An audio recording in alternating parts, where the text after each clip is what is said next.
po si Boy Bangus na gumawa na naman ng kanyang mga ipupulutan. Ayan o, yung isilid mo. Ayaw ni Boy. Si Santa Claus pala to. Ah, ano ibibigay ko? Ano ba? Ano mo? Ano sa lanta ng baha? Ano naman? Ayan, parang sa lanta naman ng baha. Ang dami oh.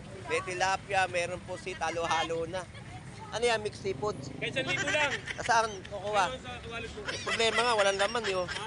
Wala po itong vlogger. Nagalit na naman sa akin. Galing talaga to si Irabon. Tawad! Tawad. Nakarami na. Kunti pa lang, buslan to eh. Kamatis tayo, kompleto yan. Kompleto na pansahog. Ayun, no? Pera na lang kailangan. Pera na lang. Baka naman. Wala nga eh. Binuksan ko nga eh. Wala po itong vlogger.